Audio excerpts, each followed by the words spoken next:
Kuri Vision TV uyu munsi tugiye kurebera hamwe uburyo wakoresha interineti y'ubuntu bitagusabye kugura bando wifashishije Airtel cyangwa se Tigo bitewe n'iyo ufite muri telefone yawe.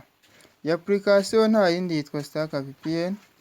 Iyo utayifite muri telefone yawe ujya kuri Play Store ukayidawunirodinga.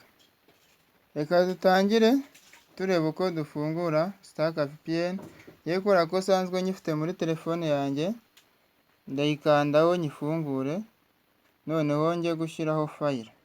Hano kuri haba handitse Telegram tukanda kuri no. Kugira ngo rero ushyiremo file biragusaba kuba iyo file wayisevinze muri telefone yawe, uzi naho wayisevinze. Ariko nako kubera ko tutari not connected kizabikwereka, bazakwereka ijambo ndetse n'ibara ritukura ahantu hameze nk'aho twakiriza, niba warabashije kubona wenda se nka computer aho bakiriza aka kamenyetso kaba gasa umutuku kuri Stark VPN. Rero kugira ngo dushyiremo ya file yacu turaza hano hari udukoni dutatu dutambitse, tuze kuri import setting. Niturangiza kubera ko file yanjye ngewe nza iri kuri Zenda, ndakanda kuri Zenda, nkande ku gice cyitwa order niho nayisevinze. Noneho nindangiza barayinzanira, iyo ufite yitwa jetvpn.stark. Iyi ngiyi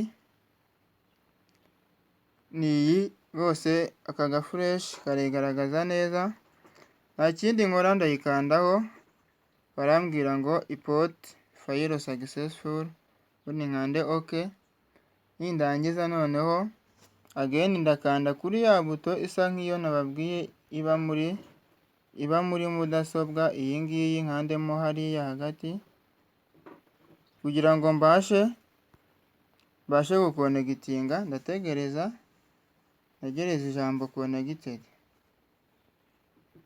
ndategereza gatoya bibe connected. Urabona bibaye connected ndetse mu ibara ry'icyatsi. Ikindi ubanza kureba niba koko interineti yawe ifunguye kuri simukadi ya Airtel kugira ngo ibashe kuba connected. Mwakoze gukurikira Vision TV, mukande share, comment, subscribe. Mwibuka no gukanda kukazogera kugira ngo ibiganiro byacu bitaha mujye mubibona mu ba mbere. Tuzakomeza turebera hamwe noneho uburyo iyo file wayibona wowe ubaye utayifite. Video itaha ntizagucike, nzashyiramo iyo file kugira ngo nawe uzabashe kwirinda gukoresha amafaranga ugura amadata, kandi dufite application yabidufashamo nta kiguzi dutanze. Ciao ciao.